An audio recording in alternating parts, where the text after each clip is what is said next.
Hello everyone. So today I'm happy to present to you guys a full net review and test drive of this 2011 Mercedes-Benz E200. And special thanks to McGinley Motors, Mazda, Land Rover, Peugeot and Volvo for allowing me to come down here and review this car for you guys today. For all contact information in regards to this dealership, please see the description box below. So in today's review, we'll be taking a look at the interior of the car. I'll explain how all the features work, also start up, look at the engine, go to the performance data, and as I said, we're going to take the car on a detailed test drive. So let's go ahead and get started with the exterior. Now this particular car is finished in diamond silver. This here is the pre-facelifted version of the W212 E-Class.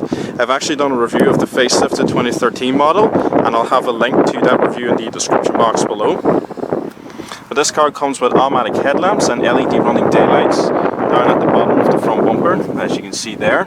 It's also been fitted with front and rear parking sensors. And it's also got these 18-inch twin 5-spoke alloy wheels with ventilated steel disc brakes in the front with solid discs in the rear. And this car also has tinted rear windows. So coming along to the rear, you'll notice that the boot lid itself is actually being debadged. So it just gives the rear of the car a much cleaner looking design. You only have the Mercedes emblem. And you can also open the boot itself by using the button on the key fob. And this pops up for you.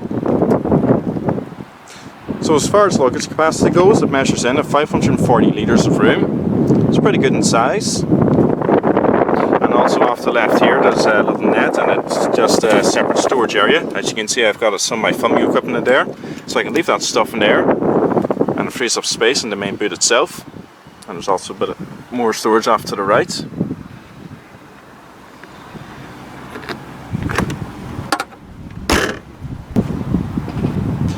So coming along to the back seats, this car's got a full black leather interior with perforated seats, and it's also got dark aluminium trim as well.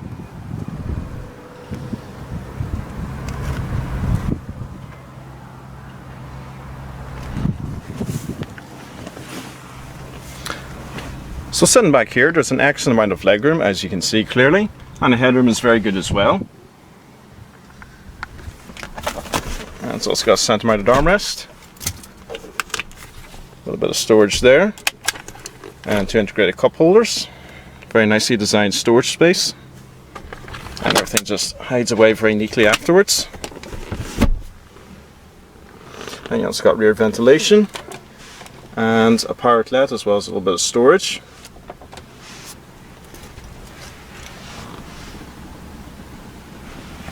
So we'll go ahead and hop into the front.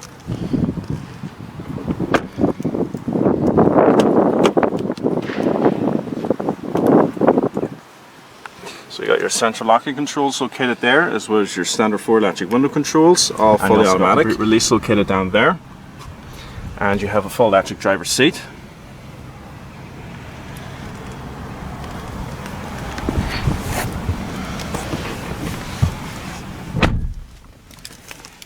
So the key fob goes into the right. And this car has 117,222 kilometers on the clock so far. And just apply the clutch and turn the key, and it fires right up. So we got a 4-spoke leather wrap multifunction steering wheel with very smooth hydraulic rack and pinion power assist. Very good feedback from it. And you also got your main trip computer controls located off to the left here, along with the return button, so it just navigates through that screen. And then you got your volume controls and voice command, all that stuff for the radio. Now located off to the left here, normally in cars you have an indicator stock on one side and maybe the windshield wipers off to the other. But in this car you got your indicator stock located here, but you also have the windscreen wipers located here as well. And then above that you got your cruise control stock. So the right of the car, as you can see, is completely vacant. There are no stocks there. And even the overall layout of these gauges is very nice. You got a clock there located off to the left, and then on the very far left you got your fuel gauge, and you got your main truck computer controls, and so on. Lovely display. And your automatic headlamp controls as well. And Mercedes are very stubborn, but they insist on sticking with the manual foot operated parking brake. Now normally in an automatic car, which is what it's primarily designed for, it's excellent, but in a manual car it normally would be a little trickier. But when I drove the car here, I actually didn't find it too tricky at all. I actually thought the floor would be very crowded. I don't know if you can see very well down there, but you got your accelerator, brake and clutch.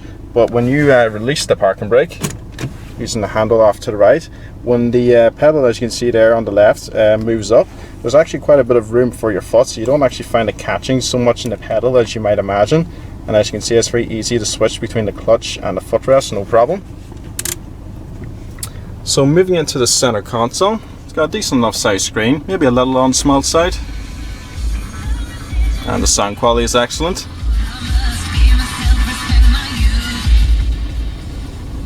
And so we can navigate through that screen using this style here. You also got your cancel and return buttons, and so you just scroll there to navigate through your radio stations. And you also got your main buttons here for selecting between the radio and things like the navigation, which this car is equipped with. And then you can use the big dial to navigate through, you know, your position, your destination, and all the basic stuff. And then you also got your standard Bluetooth controls and so on located down there, along with your preset radio stations. And if I just hit return on the little pad here, sorry, if I go back to the radio and just push down using the dial, you can go through your presets, your radio information and sound and so on, and then just click up again to highlight the stations. So below that you got your 3-stage heated front seats, very nice red LEDs for the driver and passenger side. You also got this button here for collapsing the rear headrest. You can also turn on the parking system here as well, or you can deactivate it. Now, one thing I should mention about the parking sensors, if you're familiar with modern day Mercedes, and you probably know this already, most cars usually just have audio, so the car starts beeping if you get too close to an object. But in Mercedes, you got this bar located here on the dashboard. And if I just zoom in towards the back there on the roof, I don't know how well you can see it in this low light, but there's a bar back there as well, and orange LEDs highlight along with the sound, so you actually get a visual representation, which is pretty handy to have. And you also got eco start stop system. And then below that you also got your dual zone climate control, your different zone selection, automatic mode, air conditioning, all the basic stuff, and your fan speeds. Very nice silver switches down there. Very nice display. And you also got 12-volt power outlet and a little ashtray as well. And this car is also been fitted with a 6-speed manual transmission. And you put this car in reverse the same way you will put a manual BMW in reverse. So push all the way over to the left and up.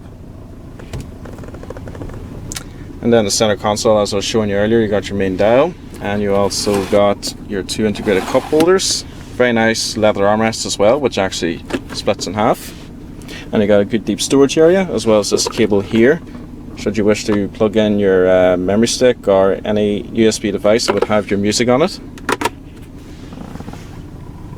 And you got manual adjustment for the back of the seats as well. And you got your basic interior lighting up here as well as your interior motion sensor. And illuminated vanity mirrors.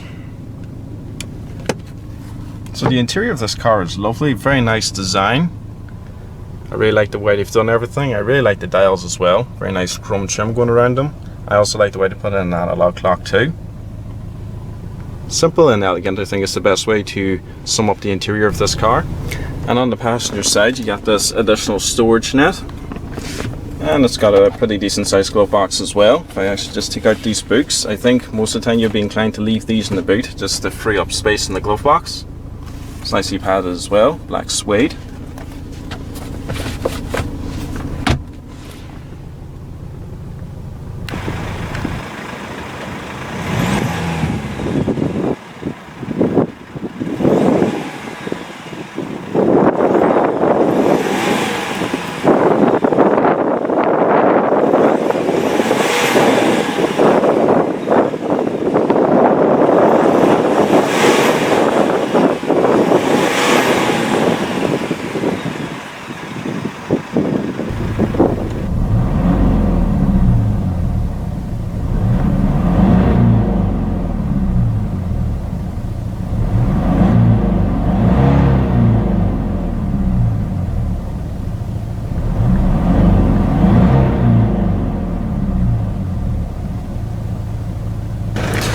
And the bonnet release in this car is located just underneath the dashboard here by this red handle.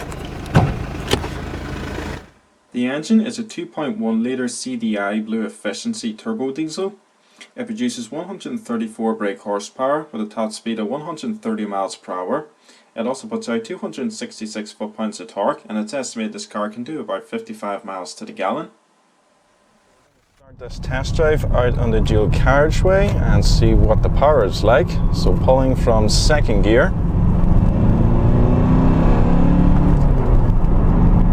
Very good.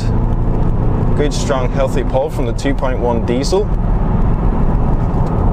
And the gear changes are very nice in this car. They're very, very smooth and crisp.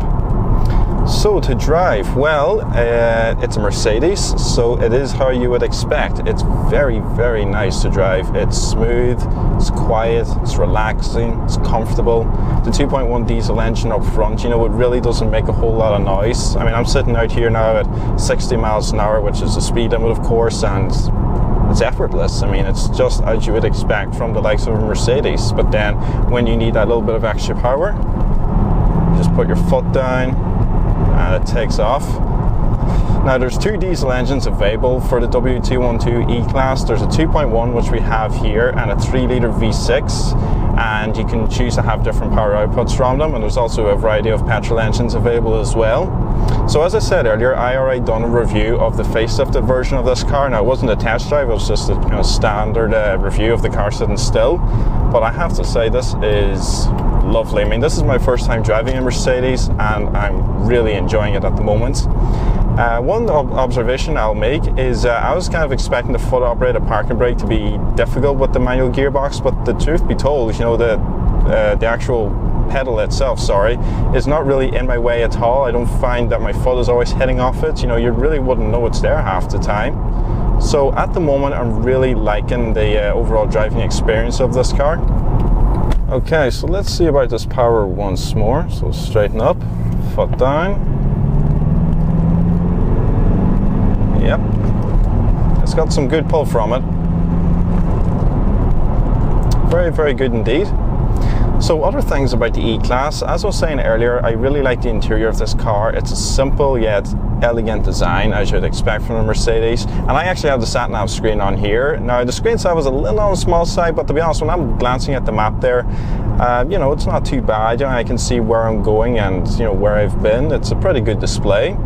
But right now, out here in the dual carriageway, I'm just heading back towards town where we're going to take it on some back roads to assess the ride quality a bit more. My first impressions are it's lovely to drive. These seats are incredibly comfortable as well, and you know, if it's a chilly day, you also got your 3-stage heated seats. So you know, overall it's pretty good, and actually these side bolsters hug you in quite well too. So the overall seating is excellent, the driving position is very good, and just out here in the open road it is a fantastic long distance cruiser.